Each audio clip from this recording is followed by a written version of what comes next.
Most people believe that happiness and peace is something that you earn, something that you post, something that you produce, something that you perform. And when enough people applaud, you'll finally feel like you've arrived. See, the more people that celebrate you, the more valuable you must be. That's the old lens. And it's keeping millions of people empty, anxious, addicted.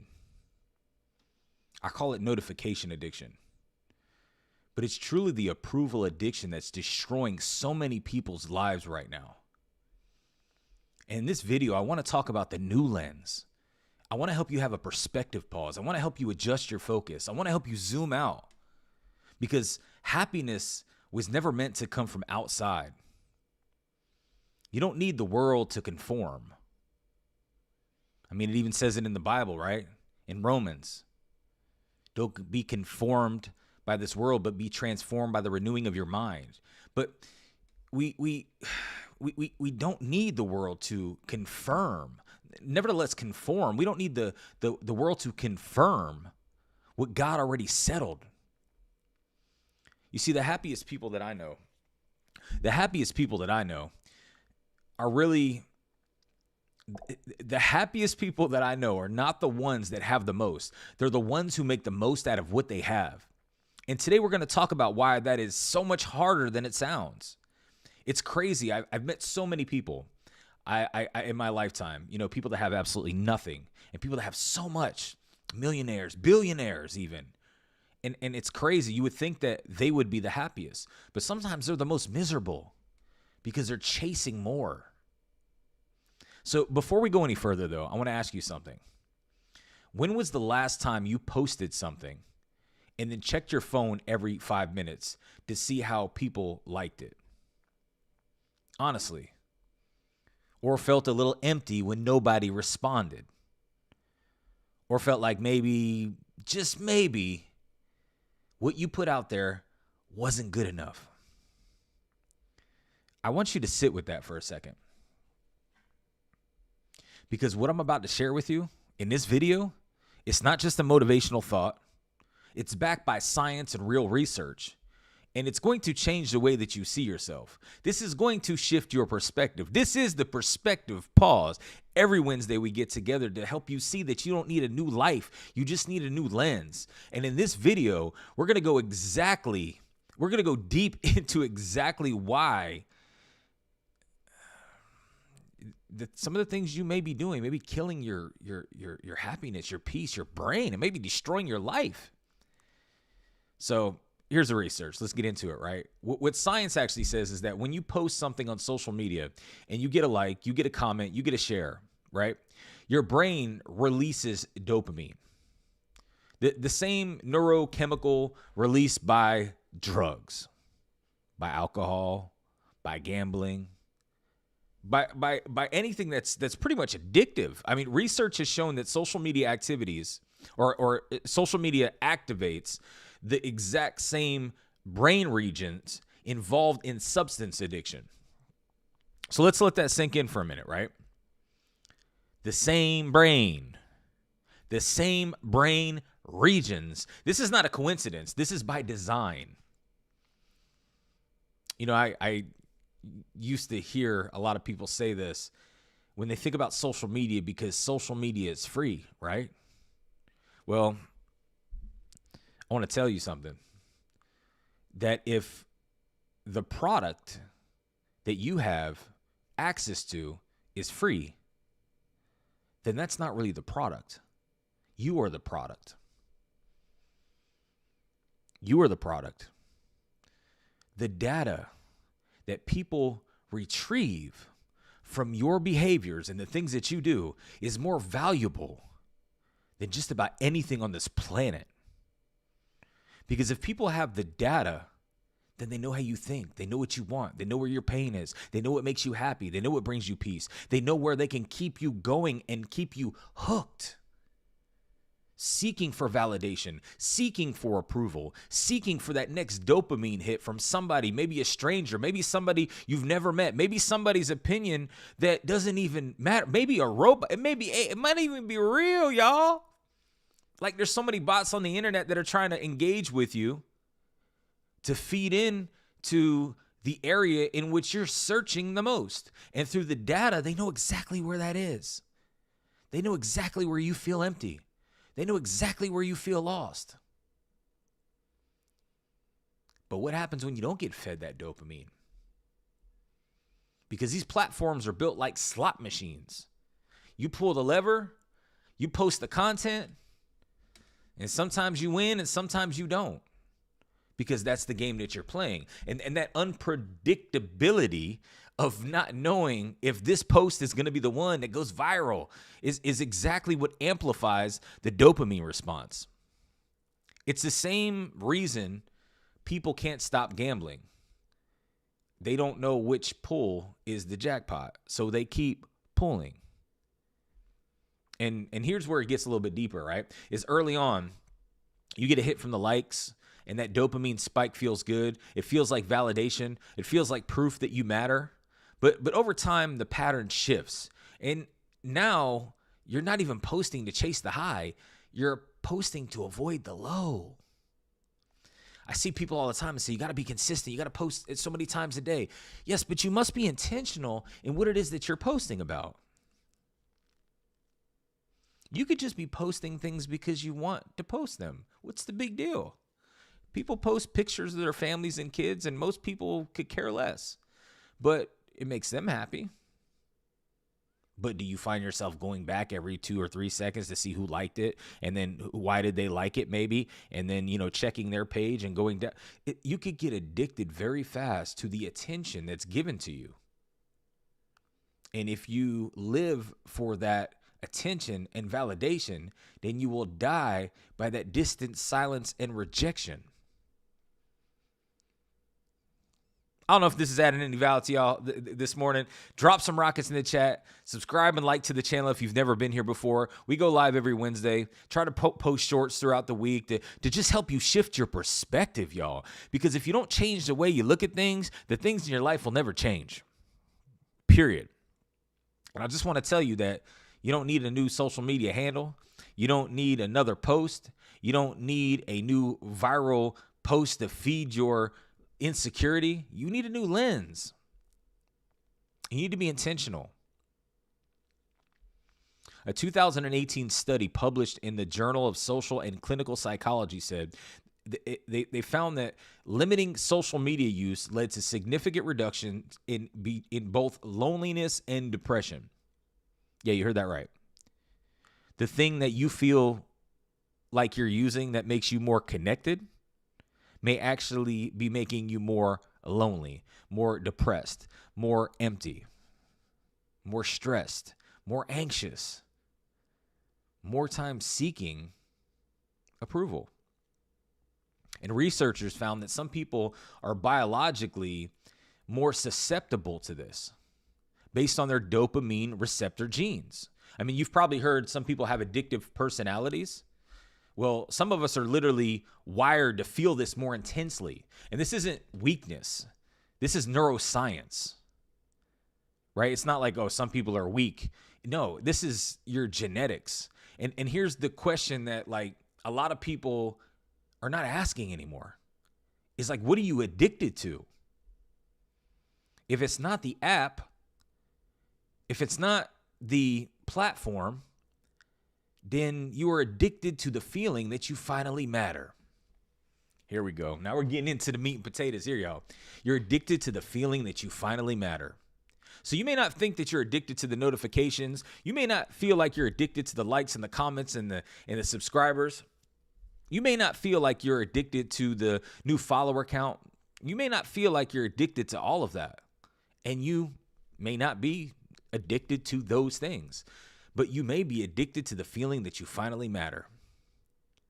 And that feeling will never come from a like, from a notification that's telling you what somebody feels about something that you posted. You know, Brené Brown I love Brené Brown, right? She talks about this. She calls it the hustle for worthiness. And she's one of the most important voices on this subject. She goes deep into shame and all the different types of just emotions, right? When it comes to us as humans and how we react, how we behave, and so forth, right? And she's a research professor who spent over 2 decades studying shame, worthiness, and vulnerability and leadership. She's interviewed like 1,200 people. And here's what she found, right?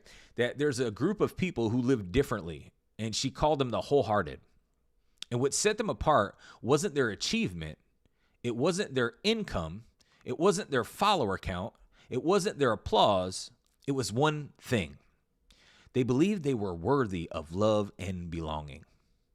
Not if they achieved something, not when they got to the next level, not when they did this extravagant thing that they feel like nobody else can do but them, but right now, like right now, as is. And what she says, she calls what most people do the hustle for worthiness. So like that exhausting, relentless scramble to earn approval, to prove you deserve happiness, to prove that you deserve love and peace by performing, pleasing, and doing those types of things. That's what it is, right? And she said, I want you to hear this, right? This is what she said. She said, worthy now. Like it's okay to be worthy now. Not if, not when. We are worthy of love and belonging now, y'all. Right this minute, as is. And then she identified like the block or the barrier, right? She said it's not your past, it's not your failures, and it's not your competition. The barrier is shame. Shame. The voice that whispers, per se, right? That you are flawed, you're unworthy, you're not good enough, and you're not able, or you're not worthy of love, belonging, or connection. And so here's what that shame feeds on: external validation. Because when your worth is tied to what other people say about you, then shame has a unlimited power source. Does that make sense? Like every time nobody comments, the shame gets louder, right? That little whisper starts to get louder. The volume starts to go up. And every time you post or the post gets ignored, that shame gets louder and that volume goes up, right? So every time you compare your behind the scenes to someone else's highlight reel, the shame gets louder. And a lot of people say that you're comparing your behind the scenes to someone else's highlight reel. But I'd actually take it a step further and say that you're comparing your behind the scenes to somebody's performance. It's not even real at all. It's not even highlights. It's things that they're actually creating to showcase that there's somebody that they want to be. Now, I'm all for saying, hey, become the person that you want to be. But a lot of people are just wanting to make it look like they've become the person. And you're comparing your hard work and effort to somebody's performance. So then you go back to the slot machine, pull the lever, and hope this time it's different. But here's the real question that I want you to, like, I want it to sit with you today. Is that there's like a thin line, right, between inspiring others and adding value. Like, where is the thin line? That's the question I want to ask. Where is the thin line, right? Where is the thin line between inspiring others and adding value and needing a validation to feel worthy? Like when you're creating content or doing anything on social media or these platforms, right? Where is that thin line between I'm inspiring other people and adding value, or is it needing validation to feel worthy or to feed my ego? Because both can look exactly the same on the outside. The post, the content, the caption, the share, the story, everything, right? But on the inside, they are completely different animals, for real, completely different spirits. One says, I have something to give and I want to serve. And the other says, I need something back. I need to be seen. Man, that's so good. Like I don't know if you've ever felt that way, right? But one is purpose and the other is ego. It's pretty much it. And the ego is hungry. I mean, like when you have that shame and then you want to feed your ego, that thing never stops eating. you go ahead and get a dopamine hit and people look and see that, wow, you know, I was able to create something that people loved. I got to find something that people love again. Right? I see y'all in the chat. What's up, y'all? Good morning. Hopefully y'all getting some value from this. Make sure you share this with somebody today. Yeah. So you'll never get enough validation to fill a void that was never meant to be filled from the outside. I want to share something I wrote with you. I wrote earlier. Is if you want to know what real suffering is having a gift and letting a notification, a little red circle on a screen, decide whether or not you use it today. That gift was put inside of you before social media existed. It doesn't need a like to be real. I went for a walk this morning and I was writing that down. And there was a lot that came to me, and that's what really influenced this video today, to be honest with you. There was a couple of other topics that I wanted to talk about, but I kind of pivoted and shifted direction because of looking at the way things are. I actually got off of social media for about 3 days, and it felt like eternity. And I noticed that there was a lot more peace in my life. And it was crazy. I forgot to take, I take a high blood pressure medicine, right? I'm just being transparent with y'all. I take a high blood pressure medicine, right? It's the only medication that I'm taking right now, but I forgot to take it. And I checked my blood pressure, and my blood pressure was 130 over 75. Now, to people that don't know much about blood pressure, 120 over 80 is like the ideal blood pressure, right? And basically, I was starting to take blood pressure medicine about a year ago, and my blood pressure was like 200 over 120, right? So I was really high. Started to regulate it. I lost about 20 pounds, eat a lot better. Been working out every day, doing everything I can to just kind of maintain a better, healthy lifestyle. But my blood pressure had still been kind of high when I forget to take my medication, because there had been some days where I have done that.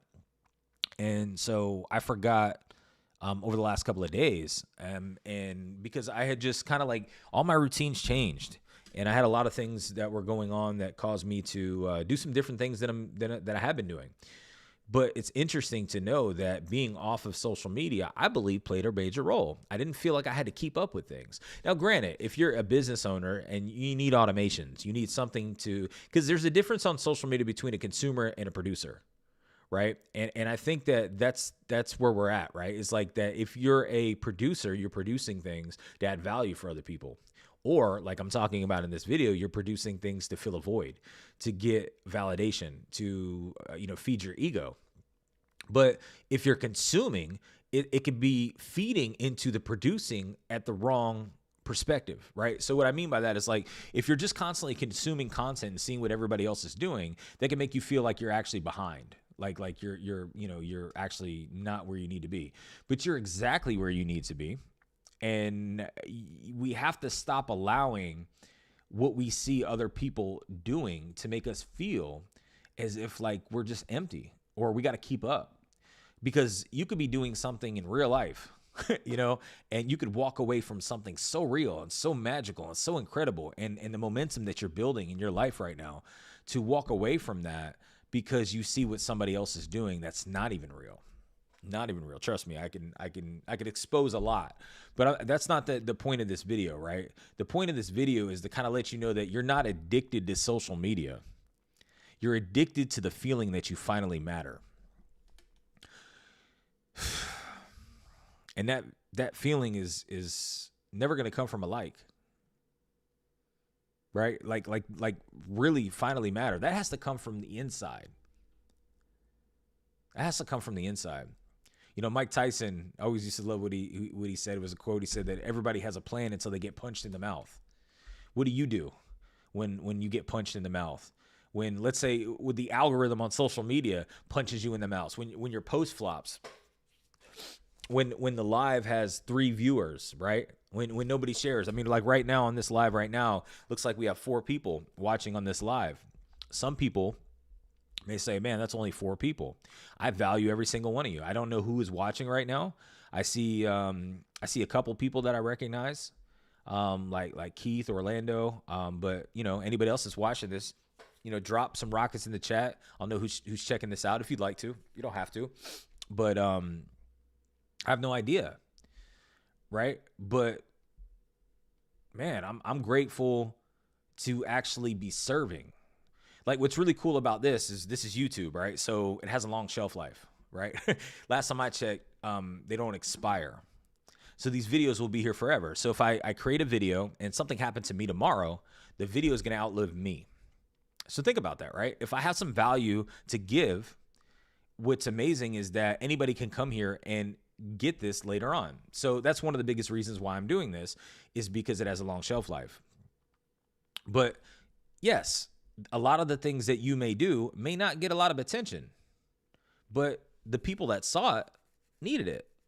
So like, I think it's really tough when sometimes, and I can speak from experience. I remember probably like 5 years ago, I was creating content and then it didn't seem like things were moving too much in the direction that I felt like I needed to compound into. So then I also started feeling like I wasn't enough and I was doing something wrong. And then I completely pivoted from what I was doing. But I wasn't focused on who was already paying attention. I was focused on myself, right? But now it's all about serving and not focusing on wanting to be seen. And now things have changed because I'm focusing on exactly what adds value to others. But like, do you spiral, right? Because the one thing that you wanted didn't show up? What do I mean by that? Like, sometimes we want something in life, right? But it doesn't happen. Right? Do you stay grounded in everything you still have? Because just like I started this video off, I was talking about, people that don't have much, people that are extremely successful. When I say successful, I'm just going to say like at a great financial place. To me, success is inner peace with God. But for me, when I talk about other people, it's just what you see. The stats show this, right? I have a lot of friends that are financially wealthy. But a lot of these friends that I do have that are financially wealthy are so poor, all they have is money. Are so poor, all they have is money. And they tie more money, more things, more people, more places to their future level of happiness. But a person, a place, or some profit, it's not going to make you happy. The only thing that's going to make you happy is your perspective. Not changing your car, not changing your clothes, not changing your house, changing your perspective. When you change your perspective, you don't have to change anything else. What was already there seems more valuable. And the happiest people that I know, they don't have the most. They're the ones that actually make the most out of what they already have. Like anybody watching this right now, there's something in your life right now that you have that you may be not giving attention to in a positive way because you're focused on something that you don't have. Now, I like to say, find your fingers, find your toes. It's the F for my focus framework. Before you do anything, when you find yourself spiraling into a place to where you're focused on the negative, you're focused on the need for, something that you don't have. And in this video, that's validation, right? That's approval. That's that I'm enough. But you have everything you need right now to be enough. You are enough already. You always have been enough. You are enough, and you always will be enough. You just are choosing not to see that because you're taking somebody else's perspective of you before you take the perspective of yourself. But if God created you in the image of himself, you, watching this, God created you in the image of himself. You're waiting for a human to validate you? Come on now. The moment that you need the crowd to confirm your calling, then the crowd owns your calling. I don't know if you caught that. I'll let you catch that on the ride home. Listen, so there was a speaker that I met a couple of years ago in Atlanta, Georgia, and his name is Inky Johnson. one of my favorite speakers of all time. I had the privilege to meet him. Actually, it was kind of wild. We were in the bathroom. I was washing my hands, and I looked up, and I saw him there. And it was a blessing, right? A friend of mine, Dwight, DJ D-Dub, I was with him in Atlanta, and at a speaking conference, and I had the privilege of meeting him. His name is Inky Johnson, and Inky was on the track to be drafted in the NFL, right? Guaranteed, right? One of the top prospects in the whole country, and his whole head had been pointed at that moment, right? Whole family. I mean, we're talking about a kid that grew up, and I don't want to mess up his story, but I know that he actually he had tons of siblings that they all lived in the same home, sleeping on the floor. Really didn't have, his family had no money, really not much money at all. There was a story that really impacted me when he talked about how he used to have his dad. His dad wouldn't come around that often, but he told his dad, "Hey, listen, all I need from you is to take me to football practice. Like, you ain't got to do nothing else. Just take me to football practice." And he would take him to football practice. And then after football practice, they didn't have street lights. So he would have his mom actually turn the lights on in her car so he could continue to practice in the street. I mean, we're talking about a kid that was devoted to wanting to change the life of his family through his love for football. And in one play, one hit, right before the draft, it was one of the last games of the season. He was a senior, right? He lost all of the power and strength in his arm, and it just went completely numb. All the nerves went, he was completely paralyzed, right? So his dream was completely gone, right? In an instant, right? But you know what's interesting is when the doctor told him, "I'm sorry, you're not going to be able to use your arm anymore," he goes, "Okay, all right, well, I mean, that's okay." And everybody else was surprised, but he was grateful that he was still alive. And it was interesting because when you want something so bad, but you don't get it, are you still grateful for what you do have, although you didn't get what you wanted to get your whole life? You worked your whole life for something. I mean, Inky worked his whole life for something, didn't get it. But then when the doctors told him he would never get it, he said that was okay because God has another plan for me. I'm still alive.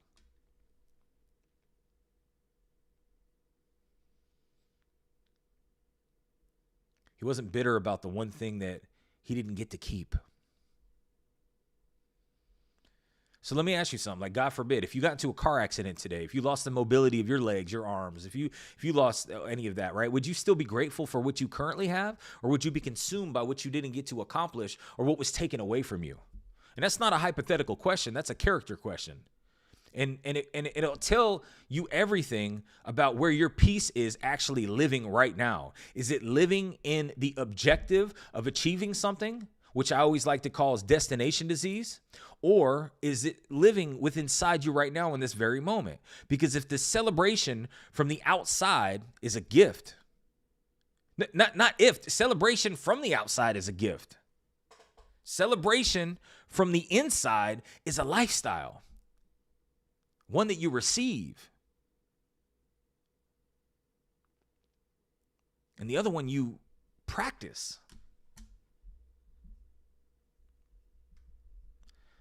So if like this approval and this validation is a drug though, right? Like what we're wanting from others to make us feel enough. Or if this validation is truly a drug, what is the antidote? Right? Right? So if I give you a new prescription for a new lens, how are you going to, what's the prescription? That's what I would say, right? Because I'm going to leave you with this prescription. I can't just leave you with the problem without the prescription, right? I'm going to talk about the problem, but then we're going to, leave you with the prescription so you can have a new lens. And that's what I'm going to do here, right? So the first one is kind of like what Brené Brown found, right? She found that people who broke free from the hustle for worthiness did 4 specific things. Number 1, they learned to recognize the trigger, right? That moment that you feel the pull, you check your phone, you refresh the page, you see who responded. Like when you feel that pull to go do that thing, right? You have to learn to name that moment. Kind of reminds me of Atomic Habits too, but it's like the cue, right? So you have to learn to name that moment because you cannot fight what you cannot identify. If you can't name it, then you can't blame it. Come on now. Number 2, they practice critical awareness, asking themselves, whose voice is this anyway? right? Is this shame talking or is this the truth? Because shame will always sound like your voice. It's like your inner thoughts. I mean, some people call it a B voice or whatever. But here's the thing, right? Shame will always sound like your voice. That's what makes it so dangerous. You have to learn the difference between your voice and shame's voice and take back control of the wheel, per se, right? And so, number 3, they reached out. They reached out not to perform, not to post, but to gently connect with someone who could see them fully. And this may not be online. This may be offline, right? So what I'm saying is that you got to connect with other people that are kind of experiencing the same thing. The problem is people don't want to be vulnerable. They don't want to be transparent. They don't want to say, man, I check my phone so much. They don't want to, set up their screen time and be able to say, let me set up my screen time. Let me see that I'm probably on here too much. Let me see what my triggers are. Let me see what I've been doing. And they want to change. They literally will continue to stay in the same place for the rest of their life and seek this approval because they don't want to have, they don't want to establish the awareness. It's like they're avoiding what they have in front of them to fix the problem. But so you want to focus on real connection, not curated connection. But number 4, they spoke truth about it, right? They kind of named the shame out loud because Brené Brown found that shame cannot survive being spoken. I always like to say, you start healing when you start revealing. Because vulnerability is true leadership. If you want to have influence, right, which leadership is, you have to be vulnerable and transparent. So the moment that you name it, you take its power away. You don't heal in the highlight reel. you get what I'm saying? Like, you don't heal in the highlight reel. You heal in the honest conversation. Shame, it dies in the dark. No, I'm sorry. And not in the dark. It dies in the light. Like, shame dies in the light when you stop keeping it in the dark. When you get out of the dark, that's when you're going to hit it out the park. But seriously, like, when you say, I'm not going to hide anymore, I'm going to be open, that's when things get better. If you're wanting to change. But if you're going to want to consistently become a product of data collection and continue to be seeking approval and wondering why you just don't feel fulfilled and you feel like you got a direction in your life, then just disregard anything I'm telling you. But there is something real called approval addiction. And the majority of people are suffering with it. Whoever's watching this right now has some of it. I'm sorry to tell you. Cut me off if you don't like it, but it's the truth. I mean, when you post something on social media, do you ever go to see what happened? I'm sure you do. Anyway, for the sake of time, let's keep it moving. Instead of research shows that a consistent gratitude practice, my favorite part of healing when it comes to revealing is practicing gratitude, because it actually rewires the brain's reward system.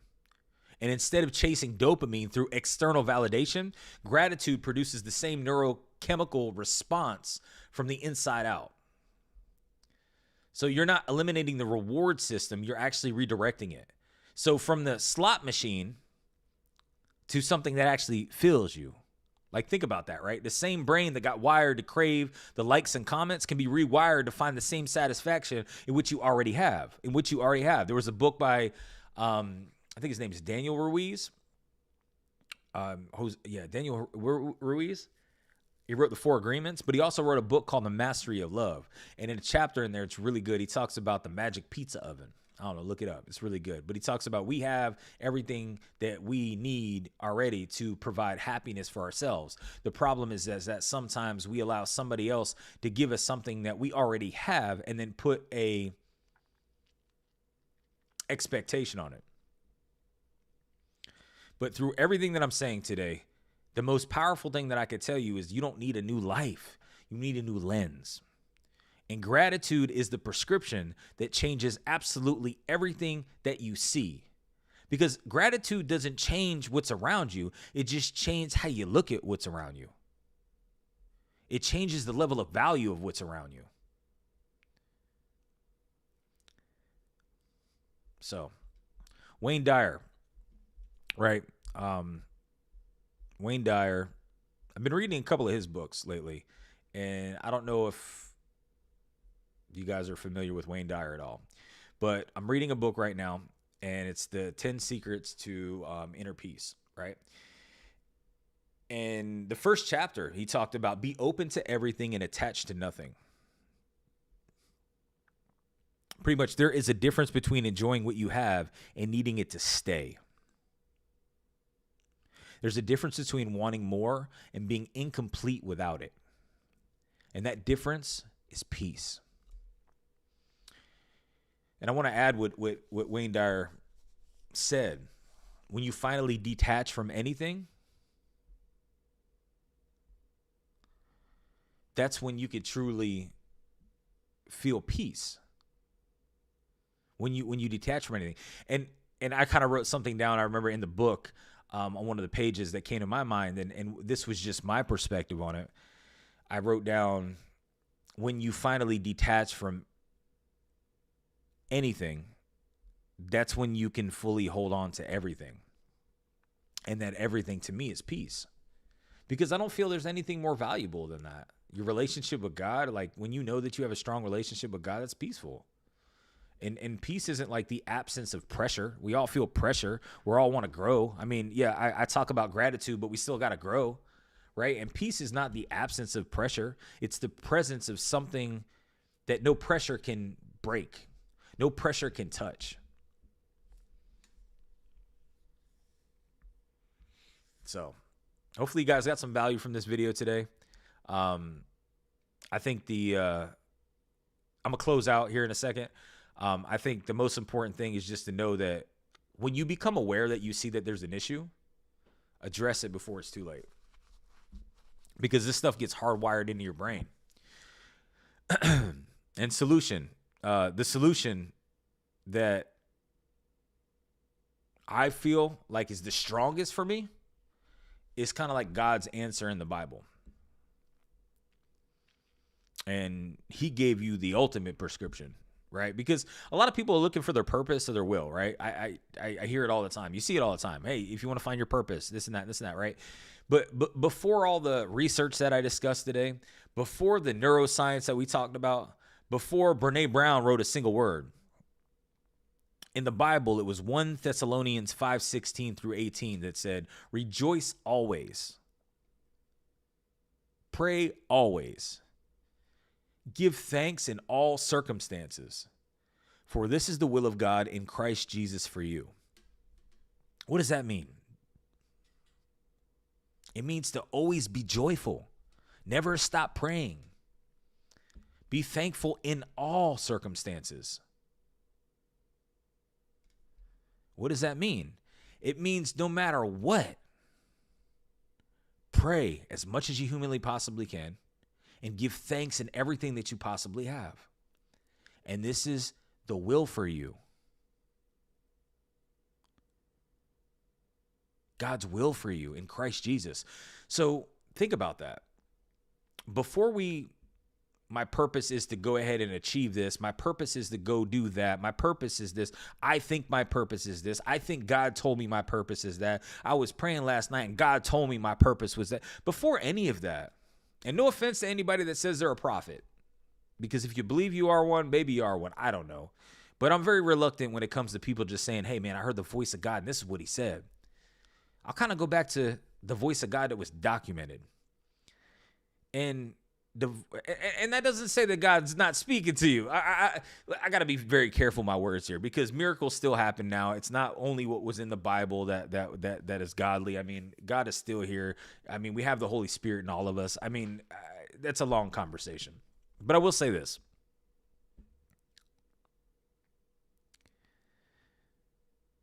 If our purpose is to pray always and give thanks in all things, then there's nothing else. There's nothing else when it comes to our purpose. Now, you have the 10 commandments. You have, Jesus's number one commandment, love others like we love ourselves. And, I mean, you have all that, right? But if you could just get to the point, Because prayer brings peace. Like, try to pray today. Maybe after this video, say a quick prayer. And it doesn't have to be something formal, out of some prayer book. It could just be a conversation with God, thanking him for all that you have. You'll start to feel a level of peace come over you. But the question that I have is, why, if prayer brings peace, why are we not incorporating more prayer in our daily practice? Why are we not incorporating gratitude in our daily practice if it brings us more peace? We'll spend all the time in the world chasing the things that we think are going to make us happy, but avoiding the very things that will. Because if you think that a person, place, a product, a thing, a destination is going to be the thing that makes you happy, that's a clear sign that that thing never will. And that's the rewiring. Joy is the replacement for the dopamine chase. Prayer is the replacement for the scroll. Gratitude is the replacement for the comparison. This isn't a motivational video or suggestion. This is the will of God for your life. And if it was always available to you, before the internet, before the first like, before the first follower, before the first comment, you are already enough. God's will for your life is not dependent on your performance, and your peace shouldn't be either. You can't replace what Jesus did for us. But you could definitely live a life of appreciation for what he did. I'll leave you this one last thing that I wrote in my daughter's yearbook. She's graduating in a couple of weeks. Can't believe it. Super grateful. Actually had a conversation with her last night, and I asked her what her average GPA was. She said a 4.0 all through high school. It's incredible. The challenges that she's dealt with her family, with her mother, just the adversity that she's overcome. Just super grateful to be able to witness this and be a part of this. But we made what's called a yearbook ad for my daughter. And in that yearbook ad, I wrote something in there. And I said a bunch of things, but I'll just kind of skip to the one thing that I said, because I feel like everybody else needs to hear this as well. And a lot of these videos are reassuring to my kids that I'll be here when I'm not here, to kind of give them this information again. But I want to share with you with what I wrote in my daughter's yearbook. I said that there will always be someone who chooses not to see your value. Just make sure that person is never you. And I want to say that to every single person, entrepreneur, leader that's watching this today. Somebody is always going to scroll past your content. Somebody is always going to ignore the post you just posted.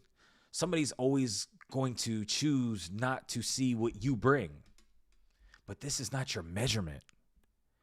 You have to learn how to celebrate your own wins and celebrate your own progress and be okay, like fully okay, knowing that even if everything stopped today, you showed up, you gave, you live with purpose.